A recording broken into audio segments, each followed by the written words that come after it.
Bonjour à tous, on se retrouve aujourd'hui pour la présentation du mat ou du fou. Pour Lou et moi, ceux qui incarnent à la perfection l'énergie de cet arcane majeur, ce sont les personnages de Forrest Gump et de Jack Sparrow dans Pirates des Caraïbes. Dites-nous en commentaire ce que vous en pensez, tiens. Bien sûr, on attend aussi vos propositions, si vous avez des idées de personnages à nous suggérer.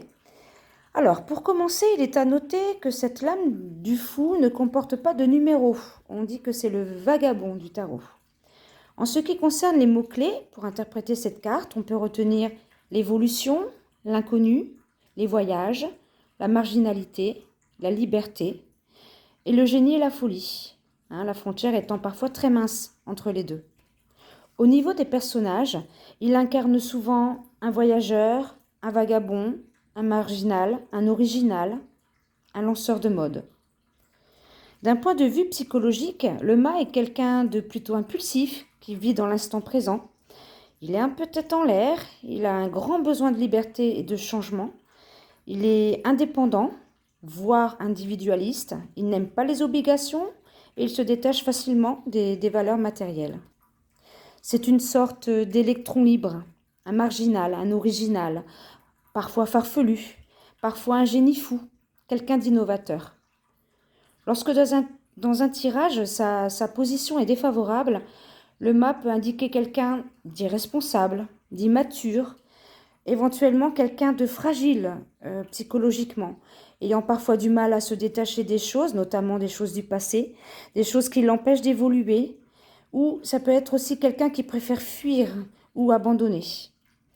Associé à d'autres cartes, il arrive que le mât révèle carrément une tendance à la dépression ou un état dépressif.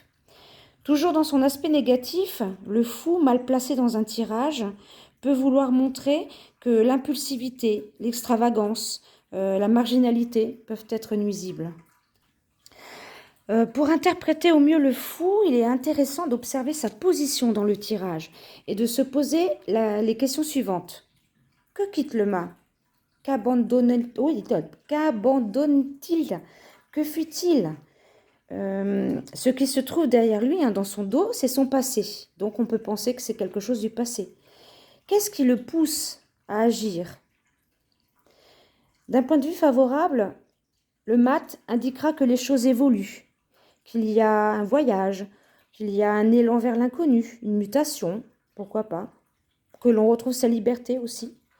Mal positionné, la lame du fou parlera plutôt de difficultés à se détacher, notamment du passé, ou encore que le consultant est comme perdu, désorienté face à l'inconnu, ou encore qu'il se sent trop en marge, comme exclu. En ce qui concerne les conseils que l'on a souvent avec cette lame du mat, c'est osez vous lancer dans l'inconnu. Dans le domaine du travail, si vous cherchez votre voie, une profession libérale serait susceptible de vous convenir. Il est bon de se détacher d'une part de nous, lâcher prise.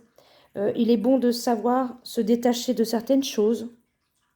Et si la carte du fou se trouve en mauvaise posture dans un tirage, on aurait plutôt ce genre de conseil. Évitez d'agir sur un coup de tête, ou évitez de vous emballer, ou encore osez vous engager, ou encore il n'est pas toujours possible de se soustraire à ses obligations. Et très souvent, le conseil, ça serait fuir, abandonner n'est probablement pas la solution. Voilà, on a fait une petite présentation du mât. Bien sûr, tout n'a pas été dit. Vous trouverez assurément des présentations bien plus analytiques et approfondies sur le net ou ailleurs. Mais voilà, c'est notre vision de cette énergie que nous vous offrons ici et nous espérons qu'elle vous apportera quelque chose. Dites-nous en commentaire ce que vous en pensez. N'hésitez pas à vous abonner et à liker si vous avez aimé. Tout ça, ça nous encourage parce qu'on débute. Belle et douce journée à vous. Bisous!